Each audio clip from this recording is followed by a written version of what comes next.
Lauren Lev, Marketing Manager for Tech on Purpose, and this is episode 14, Wireless Security.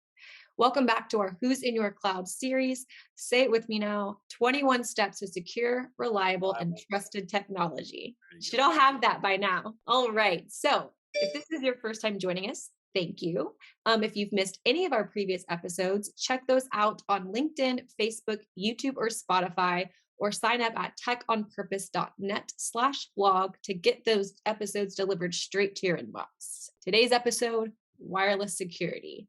While I'm clearly no cyber experts like the rest of our cast, this is actually a topic I'm a little bit familiar with. We've all connected to a work, store, hotel, or coffee shop Wi-Fi. It's easy, free, and the driving force behind the work from anywhere culture.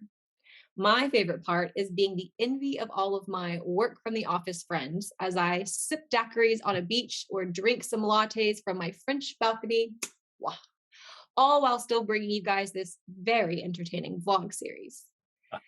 But do we honestly know how risky these Wi-Fi connections can be? Do you know how easy it is for people to intercept and read your passwords and data? Did you know that when you hit that accept button to connect to these Wi-Fi networks, your connections, browsing history, and personal data are most likely logged and potentially sold to third parties? More often than not, the wireless apps we all use provide location data, usage, personal information that we are too easily and unknowingly authorizing at the expense of our need to connect right now. Well, I don't know about you guys, but I want to be getting free daiquiris from the bartender, not giving away my information. Today, our cyber experts will be breaking down the scary but true reality of wireless network security. So let's meet these cast members. First, as always, our VIP cast member, Ivan Painter, National Cybersecurity Specialist from Intelisys. Ivan, you're back. Back. Howdy, guys.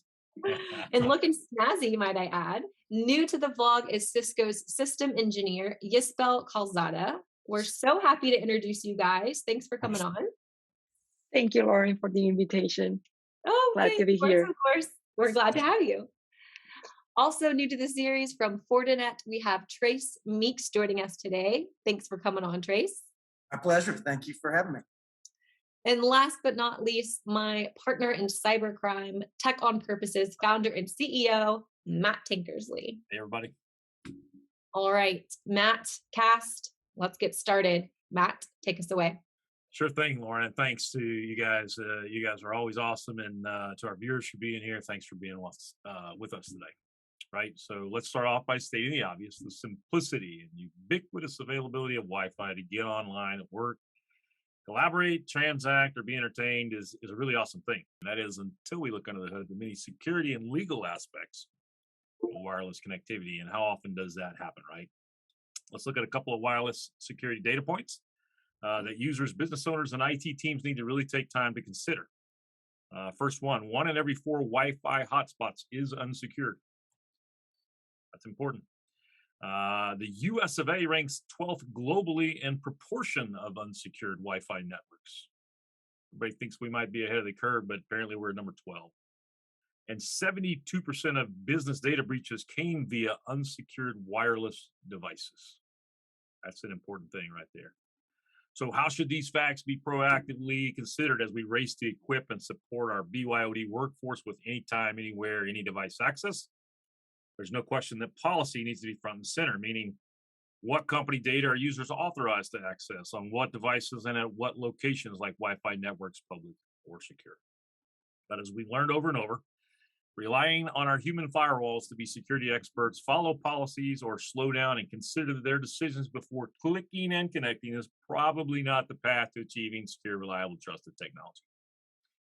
So what else can be done as IT teams proactively secure our users and data in and out of the office as it relates to use of Wi-Fi technology on company or BYOD devices? So Lauren, let's get our audience plugged into the real cyber experts on our cast today. Where would you like to start with introductions? All right, Ivan, you up. All right. What does it even mean to be a national cybersecurity specialist? And give us more of your background at Intelisys. What does it mean to be a national cybersecurity? Not a damn thing. It doesn't. What it means is I answer a lot of phone calls. I do a lot of presentations. I travel around the country, uh, and I love what I do. You guys know I love what I do. So I've been doing cybersecurity for, unfortunately, about 30 plus years or so, maybe a little bit less. This is my passion. It's my love. It's one of the things that I just truly find so exhilarating. I'm a certified ethical hacker. I have my CISSP. I just don't put a lot into that because I study just about every night. I like to play in the field. And this is something that wireless is something that is near and dear to my heart. I broke two-factor authentication a long, long time ago using wireless technology. So I've got a little toy here I want to show a little bit later of how I would compromise a wireless access point, or how I will collect user information from users that are going to get on wireless. So that's pretty much about me. Let's go on to the next one. All right. Thanks, Ivan. Okay, our first timer. Let's go to you, Yisbel. Tell us about yourself and what do you do at Cisco? Thanks, Lauren. Sorry about my voice. Thanks, Lauren. So what I do at Cisco Meraki, so I'm the system engineer for the Southeast region. For customers that are looking to start or continue their IT journey on the cloud, and the technical point of contact or trust advisor, how like to see myself sometimes, that will guide them through the trial, showing how powerful and simple it is to manage and deploy their IT infrastructure from our platform. For those who doesn't know what Meraki is, we deliver cloud managed IT solutions from SD-WAN, next generation firewall switches, IoT cameras, mobile device management, and of course, access points. We basically optimize the IT experience, secure locations, and seamless connect people, places, and things. All wireless all the time. That's how I like it. All right. Okay, Trace, as our first comer, you're up next. Thank you very much, Lauren. My name is Trace Meeks. I've been deploying Wi-Fi networks for a little over a decade now. I currently work for Fortinet as a consulting systems engineer for what we call our SWAT team, which is switching and wireless access technologies. Fortinet, of course, is a security-first company, and over some time now, as our security fabric has expanded outward from the next generation firewall, we also include wireless and switching that is also managed by the FortiGate firewall. And how we see it is we're making your entire network the firewall from a security fabric standpoint. All right, thank you guys. Ivan, are you ready? Let's get into it. Start us off. Wireless security. I sometimes want to turn the camera around and show you the scanners that I have in my office, or some of my other toys. So I'm going to start off with some toys, if you guys don't mind. This is one of the ones I've got not too long ago. This is a software-defined radio, right? It's not only a radio that transmits, it also receives, right? And so pretty much anything in that wireless band can be received. I want to say one thing first. The two people that we have with us are two of my favorite companies in the entire world. So I just want to put it out there. I cut my teeth on Fortinets when I was at Masergy, and I made them get involved with Meraki. So right on. You guys are awesome. I think you have two great products. Just want to put that out there. My second toy that is probably my favorite toy in the entire world, and I have to unplug it. Anybody know what this is? Anybody want to guess? It's one of my favorite Wireless router. Yeah, it's close. This is one of my favorite fruits in the entire world. This is a pineapple. Okay, it is effectively a man in the middle, and it's a great hacking tool. And both of the toys that I've shown can be purchased on Amazon. It's that simple for a little bit of money. But the pineapple is truly just a man in the middle. I can advertise myself as being an ultra fast connection point for executives only, and I'm capturing everything that they send. And I've done it on a lot of my presentations. I don't do it as often as I used to when I first got it, because it kind of got me in a little bit of trouble. So But it's a great toy, especially when people park in front of my house and are looking for Wi-Fi. So they don't get that here, but I do receive their credentials. Look, at the end of the day, we all have to be very careful about what we do, how we do online. So I want to just stop right there because I don't want to go too far. But we want to talk about this a little bit more. So I love wireless. It's the greatest thing in the world. Let's refresh. You did a perfect job, Ivan. Right. The goal is here. We're going to do this first round, and we're going to focus on the issue. Right. And Ivan brought some fantastic tools to the table that point out the issue. The issue is that wireless is very easily compromised from just about anywhere, from tools that you can find on Amazon. So the issue is real. I think if you guys will, and Lauren will follow your lead. You let us know who wants to go first. Let's focus on that issue, and then we're going to come back around and talk about your specific solutions on how to secure those environments and have less risk. Trace, I'll take it over to you. What is important about wireless security? One thing that's kind of important to look at is, and I think everybody on this panel knows that there's been a pretty rapid change in Wi-Fi over the last decade. I think I've seen a lot of roads paved, so to speak. When we started with this, it was a nice to have guest network thing that was really an afterthought. But where we sit today, you look at the different verticals, like manufacturing, operational technology sector is made Wi-Fi mission critical in the manufacturing and distribution process of getting product in and out the door. So it's not just a nice to have; it's mission critical, and that opens up a very wide area of ways to get in now that it's become mission critical. You see this in education as well, as they've been adopting one-to-one initiatives, BYOD. Online learning, online textbooks, lesson plans, homework, digital instruction is a major part of education now. Distributed retail and service industry. We have Wi-Fi enabled point of sale equipment that when it can't connect, money is not transacted. So very mission critical. Corporate environments at your corporate headquarters. It's not just a guest network anymore. It's expected that users can be on the wire or disconnect and walk all over the building and have the same access to corporate resources that they'd have if they were on the wire.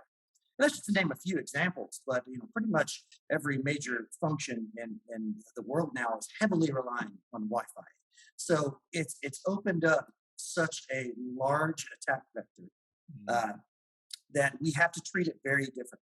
On top of that, you have other kinds of Wi-Fi devices that were never anticipated. When you get in the IoT world, there's 46 billion IoT devices worldwide in 2021.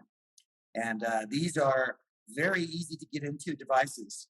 And there's just not enough Ethernet ports in the world to handle all this. So it's all happening over the air, and it's only going to increase. And so what this really means for security is we've got to think about it very differently.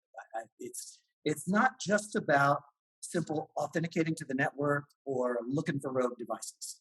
Those things are very important, of course, but it goes a little bit beyond that with the environment we live in. A pre-shared key, a simple key that everyone shares that's supposed to be a secret, right? That inevitably gets out, and now you're compromised.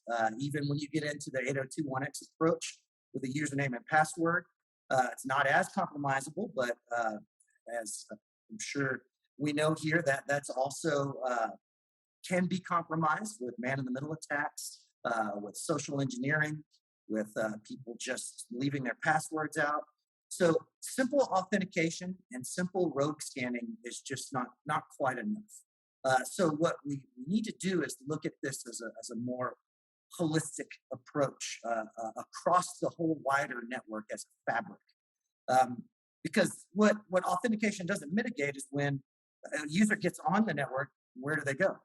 If I have your password and now I'm on your network and the rest of your network isn't protected from a fabric standpoint, you really don't have a strong security situation. So I think with the evolving threat landscape, the explosion of Wi-Fi enabled devices, coupled with the mission critical nature of Wi-Fi as it is today, the idea is security from core to edge. And later I'll talk a little bit about Fortinet as that's what we address, is security at all the points on the network and not just at the entry level. Yeah, great introduction to the topic there. Yeah, it was great. Grace and Ivan, I don't know if you want to add anything on. I will tell you that's amazing to me that, by the way, there's no it's no accident that this is episode 14, because everything that you talked about, once you make that wireless connection, there are so many things that really need to be in place before that connectivity. And it's kind of how we orchestrated these 21 best practices. I'm also amazed, Lauren, at how often the topic of IoT has come up from every Right. single one of these things. Mhm. And as you stated well, we've got very legitimate business needs for IoT today that are crucial. And then we have TVs and lawnmowers and smart TVs and Xboxes and all integral potential attack vectors that we've seen quite often be compromised. So great. Matt, real quick, I recently traveled for my organization to Denver and then to Southern California. When I was in Denver, I left my toothbrush behind at the hotel. I came home and Amazon's my friend. I ordered a toothbrush, and lo and behold, I didn't realize that it has Bluetooth capabilities. I mean, really? But I can't wait to talk more about IoT, Tracy. I think the bad guys are writing the RFCs for the Bluetooth and those little devices because you really don't need them, but they'll use them, right? All right. If you guys are finished, let's take it over to Isabel. Bring it. Isabel, you're up. Absolutely. So I would like to echo as well what Trace was mentioned. And I think that what makes wireless important, or what actually makes wireless security more important, is because wireless has become the mainstream technology. And that basically has changed from the past, in the sense like what we have today, the verticals that we actually, from the private to actually public organizations, using that communication, that medium to communicate the data. And the other thing is like the importance of the data that are actually communicating through wireless, in the sense as like how exposure you would like to be. Or I sometimes, when I actually talking with my customers, it's like, what is the price that you would like to pay for not knowing how security is your wireless? Will you let people kind of access or knowing your bank account, because you don't know when you connect what actually is the security that is in place on that network, as well as, like Trace mentioned, just having like a pre-shared key is not enough. What type of encryption as well is being used to encode the data when it's being passed through the wireless? Because wireless is so beautiful topic. Sometimes people think, oh, wireless is magic, but there is a lot of that is actually on the background behind the wireless. How basically works is its own licensed medium that is shared, so everyone basically can sniff your packets, can spoof your network, and can basically prevent your operation or your daily operation. And as we know, firewalls is not enough. So you need to have like a layer approach of security. We need to have like an intrusion detection and prevention that can actually monitor your environment to know who can be spoofing, what are the attacks or malicious packets that can be floated in your network that can bring that connectivity down. So we can actually we cannot have businesses that rely like voice over the wireless, or retail environments that we know for supporting their operations. They basically have warehouse that use wireless for all the daily operations, and all of a sudden, because has been spoofed the network or packets has been flooded, the devices cannot connect and cannot transmit. So there is a lot of key points here. And I think that when we talk about wireless security, I will say that it's actually a combination between security protocols, between authentication methods that can be used to ensure the confidentiality, integrity and availability of the data, and the systems that access through the wireless network. Lauren, for our business owners and IT guys that are out there listening and thinking you've already got your hands full, you don't even have time to think about these things. The reality is the risk is too great not to. And we have some of the best partners on the planet in Fortinet and Meraki, and of course TechOnPurpose, and our partners like Ivan and Intelisys. We'll do this work for you. Okay, don't wait to have a problem for us to help you develop these best practices and adopt these best practices. Quite frankly, hopefully you already have the technology. You just need to pimp it out. Let's go. You need to pimp out your security, and if not, we've got these two partners here to help us with that. So Lauren, I think unless Ivan or Tracy got anything to add to that, we can kick around to round two, and Ivan can share some horror stories with us or some more toys, and then we can talk about the specific solutions that both Fortinet and Meraki are bringing to the conversation. So, Yeah. where would you like to start first? We're gonna let Ivan close out as usual, right? Yeah, I was gonna say, Sure. let's have Ivan best for last with those toys over there. No, I'm looking right now. I've got some more toys that I have. Good. I have a watch, and I took it off my desk because I'm trying to clean up my I office. think I see a malicious actor in the back right corner there. Yeah, Yeah. I can see it. So, but let's just think about all of those things themselves, right?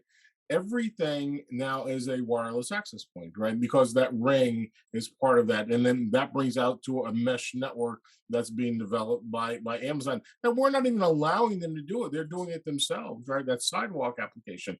Now, let's look at botnets. Yeah, I don't know if I'm jumping in too soon, but wireless encompasses everything. Trace, you hit such a nail on the head with IoT, and then we have IIoT, and then there are SCADA devices that should never be on the network, but due to the lack of personnel that's out there, we're putting them on the network. And help us with that, because bad things are going to happen very soon unless we really have that that layered protection. As you stated. So the thing that scares me is that a lot of people don't think about what is IoT, what is wireless. That key fob that you have in your hand can be compromised just as fast as somebody else's credentials by accessing an access point, right? So we have to think about all of these things that are wireless. I just got a brand new iPad not too long ago, and wirelessly, all that data magically appeared on there. We need to think about how that's occurring, who has access to that information. Yeah, and I think you really made a valid point. It's all about truly the data more than anything else, and making sure it's secured. So, Uh, um, yeah, go you ahead. did a great job of pointing out two very important things. This isn't just a business issue; it's a personal issue, right? And so protecting your personal data at the end of the day may be more important than protecting your business data, depending on who you are. But Well, I always like to bring it back to that, but let's take that personal information and bring it back to business, right? So, and I hate to pick on my mothership, but the ownership of my company is ScanSource, and my executives like Teslas. I love a Tesla. I don't have one because I'm scared to death of their information. These cars have been subpoenaed because they can tell you how much that person weighed in the chair next to you, and if that was not the weight of your wife, then why are they sitting there? And so that actually happened, right? But that information was captured and then transmitted wirelessly to a location that that user of that vehicle didn't have. But that's not where I want to go with this. Think of it this way: my executives now have these cars, and their information is being transferred from their smart device to that vehicle. So when that vehicle is stolen, they're not stealing the car, they're stealing data. And if Mm, we think interesting. about that data that's being removed from my upper management, that's scary. So it's not personal, it's also business. that's It's right. all combined now. So we're taking it to a different level. That's right. And Tracy Isbell, you probably don't need any setup for any of that, but I will tell you an application that we're dealing with right now, and we're going to be talking with both of your companies and others in our cybersecurity stack about this. But we have one customer that is going into retail environments and putting IoT devices in there to help them do some pretty cool stuff in their environment, right? And when I began to ask them about, okay, so are you putting in your own Wi-Fi network for these wireless connected devices, or and oh no, you're connecting to the company's Wi-Fi? Are they giving you a separate Wi-Fi, or are you just connecting to the same Wi-Fi that all their stuff is on? And we look at risk in so many different ways. I mean, but imagine being a third-party provider.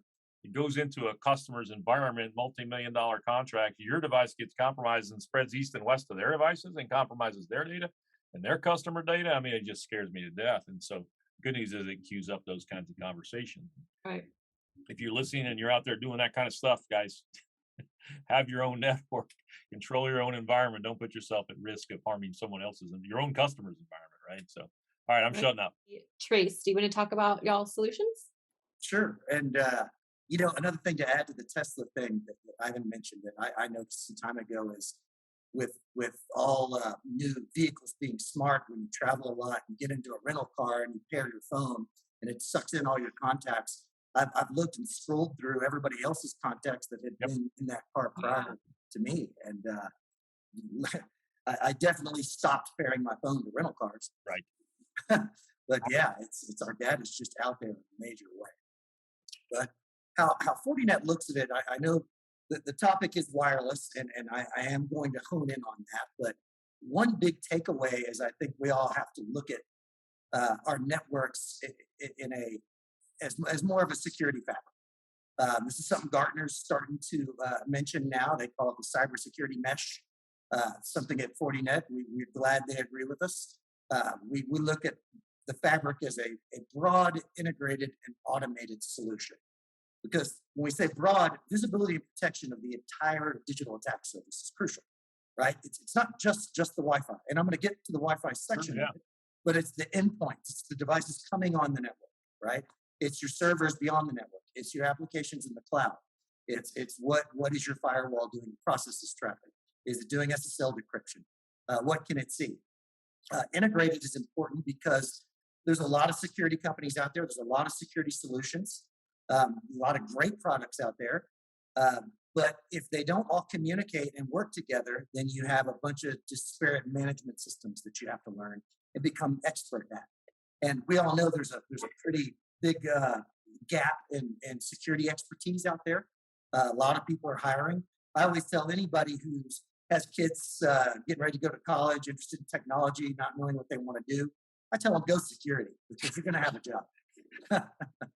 and automated because we want it broad to cover the surface. We want it integrated because it all needs to communicate, and automated because some of this needs to work in the background for you with AI-driven technologies and self-healing, alerting, fast and efficient operations. We're not all just sitting around staring at our, knock dashboards, waiting for something to happen. We need to know that in the background, we can be alerted and things can begin to mitigate before we even become involved.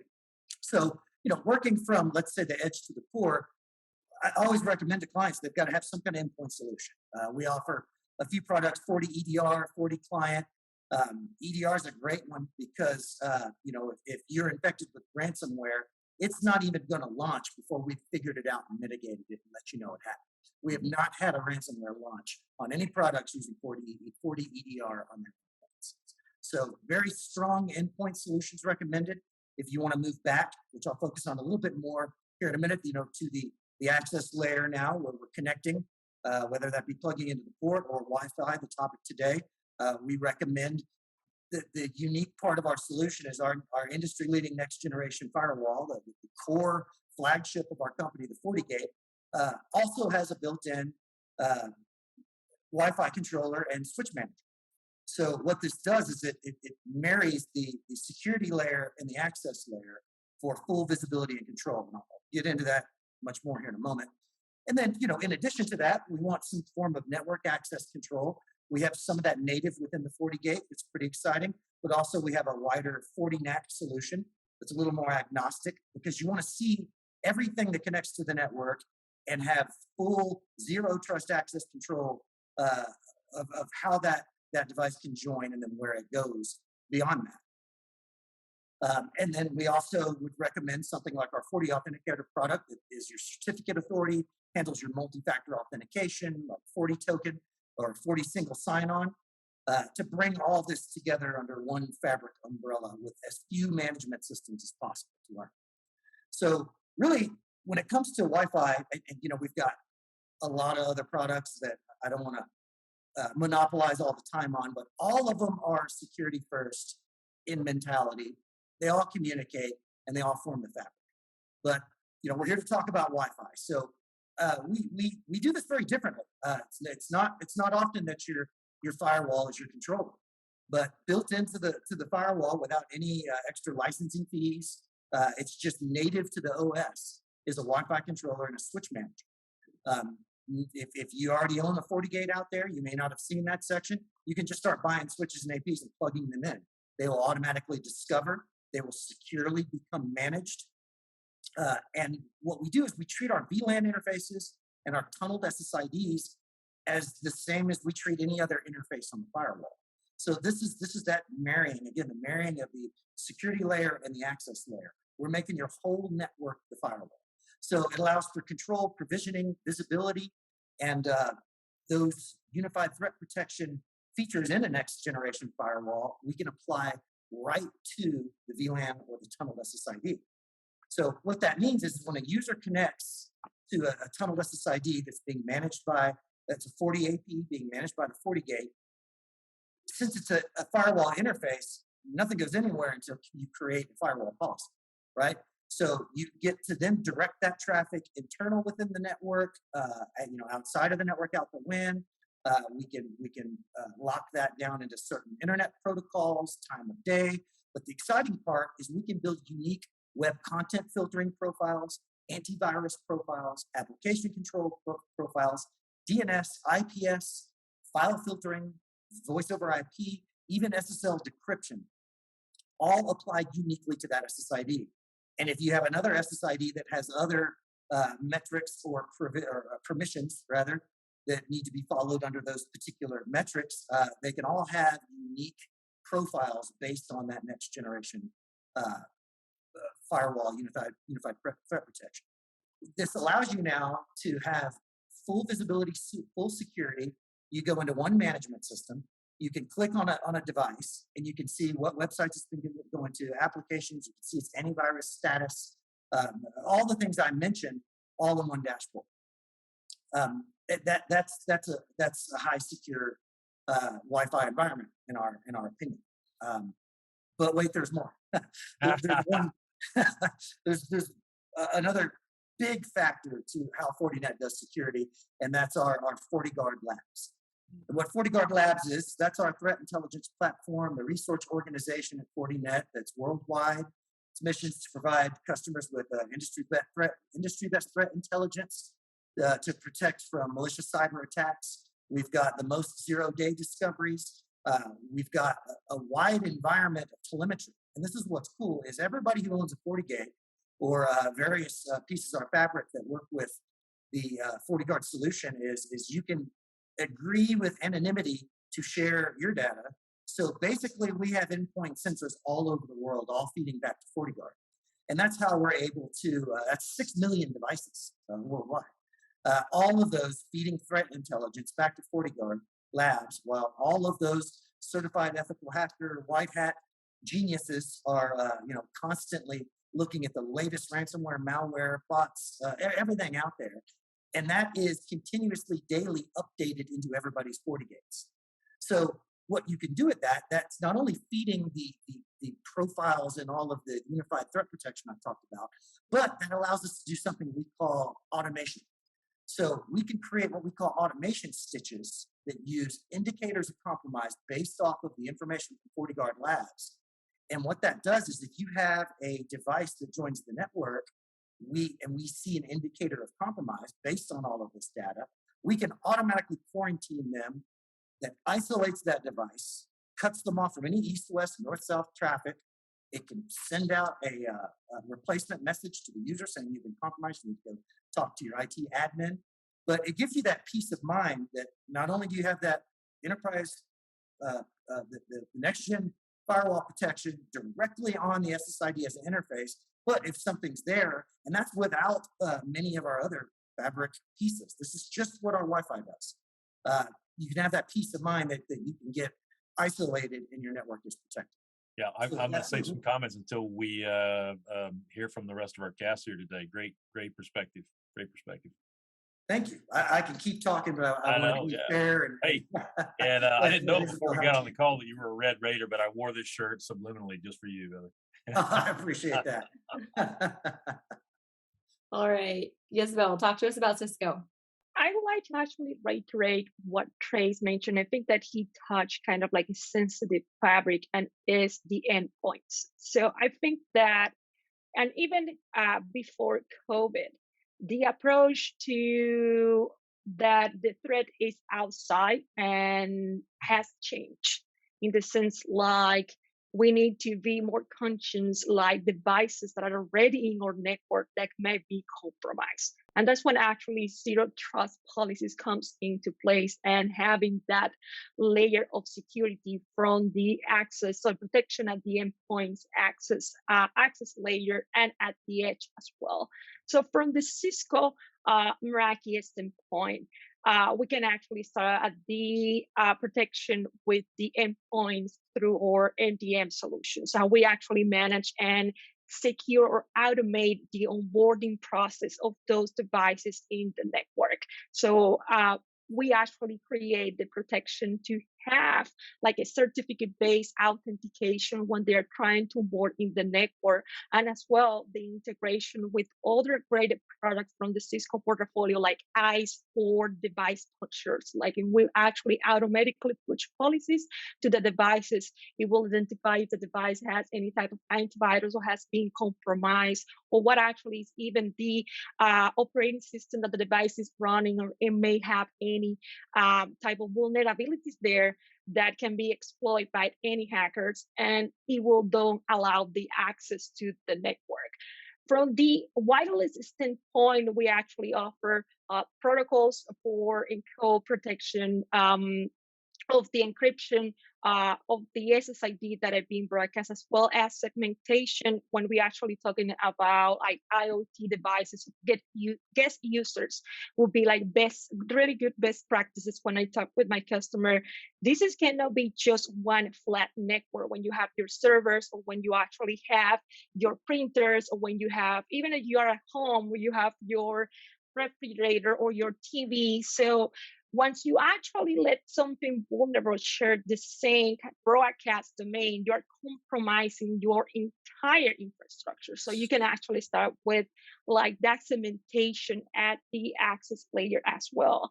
And the other thing is like the protection that it comes with the content filtering, that IDS, IPS systems that built in with our Cisco wireless to detect that intrusion detection in your network.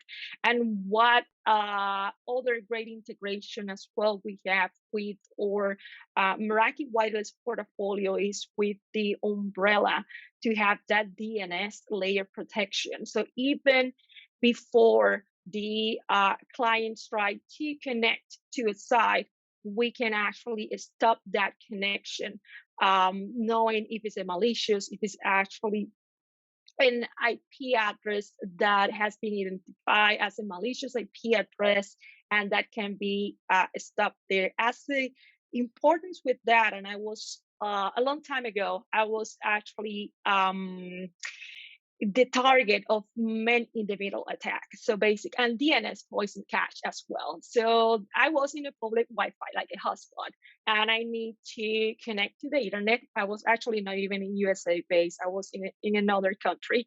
And to connect to the internet, you basically connect to that open Wi-Fi, and you will need to enter. This is like a little cards that you can actually buy internet access by hour. So you can actually enter on the portal of that that internet provider. And I was thinking at the moment that I was actually accessing the portal of the internet provider. At the end, I was actually transferring that money to someone else that was actually putting that, redirecting that traffic from there. So simple things like that, again, actually happens when you don't take in consideration, or you don't take seriously the security on your wireless. In researching for this episode, and it might sound super simple, but piggybacking off what Yisbel just said, I learned that whenever you join like a coffee shop or a hotel Wi-Fi, it's important to go ask them like, hey, what's your Wi-Fi? What's your password directly, not just connect, because malicious actors will just make up a name that's similar, and then you're joining it and giving them all your information. So I actually have started doing that. So I'm really proud of myself because I didn't know, and I just joined networks left and right. So don't be giving Ivan secrets away. And that's the whole thing. I'm more conscious now. But that's the whole idea behind the a pineapple, right? It is that man in the middle. So bravo for you that you're taking that step. A lot of people don't, especially executives, right? So if I were to sit into a hotel and say, this is a high speed access point for X, there's a high probability that somebody's going to do that. And even to spoof somebody's email, somebody's password is very simple. Look, Ivan can be spelled with a capital I or a lowercase l, right? So it's how do you choose which one is correct? There's so much you guys have touched on. I love the fact that it's both Fortinet and Meraki Cisco, because they both have such great solutions for both of these things. I know, I'm going crazy. Oh, good. See, I told you, Lauren. And Isabel brought up, and there's so much to talk about here. Isabel talked about endpoints, and as did Trace, but think about botnets that are out there that are wireless. So some of the attacks we haven't even talked about, the DDoS type scenario that it's just thousands of wireless devices. I've got probably 8 cameras on my front of my house alone that all have just a user and pass. Oh my God, the worst thing in the world we've ever come up with was a password. If we're not using multi-factor authentication, we've already lost, because that's part of that protection. But we don't have that for wireless because they're very small and simple devices. So it's really tough to build all that in. There's so many things I want to talk about. All this, I heard 0 day. Look, there are 0 hours that are out there right now, and the fact that there's so many places to hide. There's slack space in hard drives that we don't even look at it right now to hide malware upon.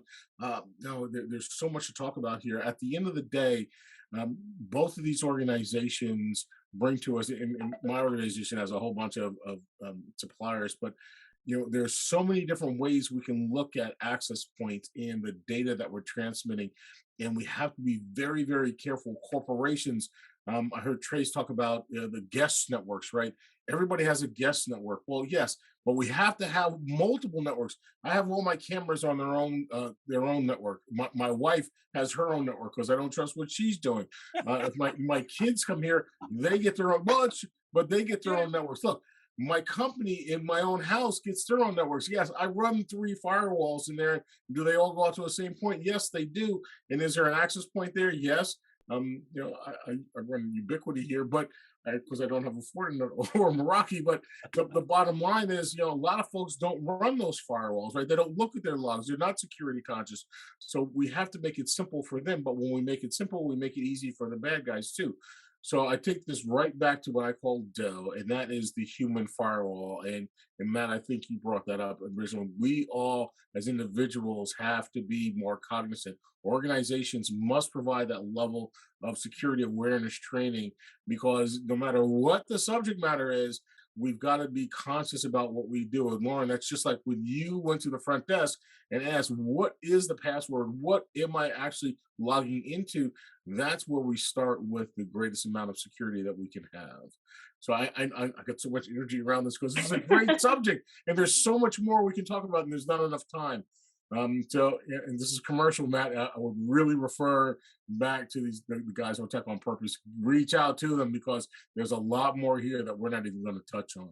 Thanks. Yeah, absolutely. Now, I'm gonna get you fired up one more time before we're done. Everybody knows. Most people know, right? And we're kind of biased. The only providers we work with are you two guys. There are other solutions out there in the marketplace. In fact, sometimes I'm forced to work on a UniFi, and I just feel like I'm going to the wrong side of the tracks or something when I do that. But since we're talking about wireless, I'll bring up something that you brought up probably in episode 0 or 2 or something like that. And reminder, we're in episode 14 now, I think. He brought up something I had never heard it said this way, and it was just a huge light bulb. And it's all about wireless, and it's all about compromise and risk. It's this. We all talk about BYOD all the time. And he came in and said, you know what? It's not just BYOD, it's BYON. Yeah. So we've taken this corporate device and we've extended it and said, go work from home, and what are they working on at home?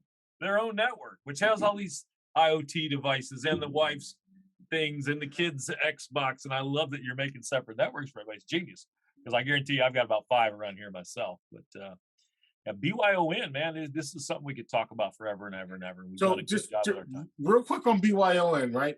And it actually happened where somebody is working on their corporate system, which is relatively locked down and it's got the protections in place, but their kid is upstairs and he's downloading software from, I know what it is now, Steam, right? I didn't know what the hell Steam was. It's something that comes out of the shower.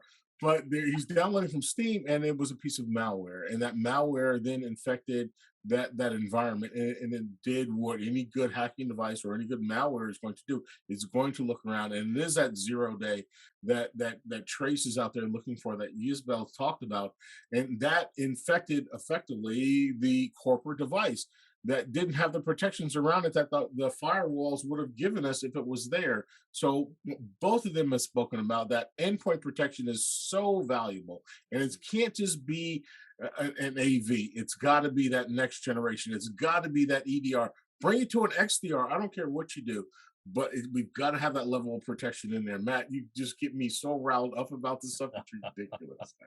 I love it. Well, Lauren, I think we ought to give our guests a little bit of last words, and I would suggest focus on, again, any recommended best practices for our viewing audience who's made it this far, and the simple things. We've talked about specific things that you guys do intentionally, but what kind of encryption they're using. I think, Isabel, you mentioned that early on in the process. We talked about 801X, I think, along the process. So any of those best practices, let's maybe summarize a quick round of those, and anything else I had, I think I know what it was.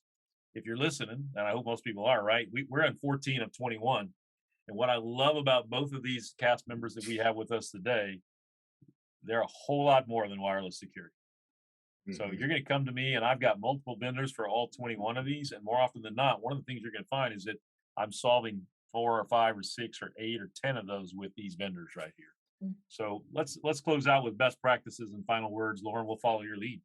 Yeah. Isabel, you want to go first? Absolutely. So I will say that everything starts with the conscious. So best practices, if you are not sure where to start, just visit us. Listen to these amazing podcasts. Try to contact Fortinet, Cisco, Meraki, whatever vendors you would like to go with to talk a little bit about security. First, that what actually will recommend as well is like that endpoint security. As well as don't put all your devices, IoT, like your servers, your printers in the same VLAN. Apply that simple as applying VLAN segmentation as well. It will add a little bit of security or layer security there. The visibility that you actually may have for what your devices are doing once they are connected, or with your devices as well at up to date comes as well with the endpoint security that you may have there. I would say start with the asking, and goes back to the conscious as well, is like what you don't know yet about how secure your network is. I think that will be kind of like a good start point for them there. Yeah, what's interesting, and then we're going to pass the buck over to the rest of the team for close this out. You said 2 things that were interesting, and the last thing is you got to assess risk, guys. I'll be honest with you. If you're trying to figure out where to go first, that's what this entire campaign is about. We are providing free NIST cybersecurity risk assessments. We'll find those gaps for you real quickly, and we'll be able to point you in the right direction. And then I love what you said about printers, putting printers on their own networks. I hadn't even thought about that. But this Log4j compromise that just went around, those were, there's a lot of printers that were potentially affected by that. And if they're on the same network that your, endpoint devices are, boom, right? We actually saw someone that had that problem. Hadn't thought about it, but that's definitely something we're going to do going forward, is recommend those devices, those IoT devices. Let's separate these endpoints. I like it. Yeah. I like it. Trace. All right, thank you. That's very well put, Isabel. I agreed with everything you've said today. I think in closing, there's so much to learn, and I think people, customers and users, they get overwhelmed with all that's out there. And one bit of advice is find your trusted partner and listen to them. The expertise, you don't have to know everything about everything. Trust people like Matt, Isabel, Ivan, TechOnPurpose, trust the people who know. Let them advise you, and think security first. Don't think cost first. And I know that cost is ever important, but cost has come down on a lot of this stuff. And hey, Rome wasn't built in a day. Neither's your network. You can do this over time. That's one of the reasons we at Fortinet have a very open API system. We don't expect you to come rip out your entire network and then replace core to edge with all Fortinet. you can start a building process. I think, from our company's perspective, probably the first thing to go would be the firewall. And then you can build out your security philosophy from there. The Wi-Fi explosion is not slowing down. You've got to have, Isabel mentioned earlier that you do need to have those scanning radios on the APs, detecting for rogue devices and looking for man in the middle and phishing SSIDs. We call them fake APs or fake SSIDs. You need to have the strongest level of security and encryption on your SSIDs as possible. Please do network segmentation, whether it be tunneled SSIDs or multiple VLANs. Separate this traffic and inspect it. Know what's going on. Know what the device is before it gets on your network, and also know what it does with high visibility once it gets on the network. But that's just take security seriously, because ransomware. I was at a conference a couple months ago that had a gentleman from the FBI that gave a very, very good presentation. And he mentioned that where the first wave of ransomware started with Fortune 100, we all heard about the pipelines and the major hotels that are attacked, or the major corporations that are attacked. They're starting now to trickle down to even smaller organizations. We've seen it hit K through 12 pretty hard over the last couple of years. Now they're starting to hit SMB markets as well. And their ransoms aren't going down. It's just their targets are widening. So security can't be an afterthought. You have to think about it and get serious about it now. Ivan, you want to close this out? Man, there's so much there. You've got two awesome guests, and I want to thank both of them for me. They've got great products. Thank you. Thank you. Trey said, trust your experts. I'm going to tell you right now, do trust your experts. Don't trust everything that you read online, and don't trust everything that you Google, okay? Don't be a Google expert. Talk to some folks that have been around for a while. Ransomware, Trey's spot on. It's not going away. It is getting smaller. You're going to see ransomware on people's phone devices, right? You're going to see it on their backup devices. A printer is my favorite place in the world to hide once you access an environment, because people never secure them and they never patch them. If I was to tell you to do anything, it's just like real estate. Patch. And then my second thing I want to tell you is to slow down. Everybody's moving too fast. We are all multitasking. Don't. Pay attention to what you're doing. Go back to asking questions. And my favorite thing in the world, that I don't know where my button is, so it's on my skier back there. Stop clicking on stuff. Okay, I won't say the bad word, but don't click on bad stuff. We've got to pay attention to that. User education is massive, right? Trust your knowledgeable partners and get good equipment. Trey said, yes, you can't, Rome wasn't built in a day. So you've got to crawl, walk, and then run. I'm not necessarily going to replace the firewalls first. I want to protect endpoints first. I think that, to me, is the most value. Trust your resources, folks. TechOnPurpose is a great place to trust. It's a great place to start. Give them a call. My organization is right there. These are two of the best suppliers in the world that they've got on right now. I'm not doing a commercial for them, and they're not paying me. And they don't even give me equipment, right? But I'm telling you, I know what they do and I know what they have. They're awesome stuff. I sound like a commercial. There's so much more to talk about here. Lauren and Matt, thank you both for having us. And this was a great series. Wireless is phenomenal. It's also as dangerous as all get out. Absolutely. Lauren, you got the floor to close us out.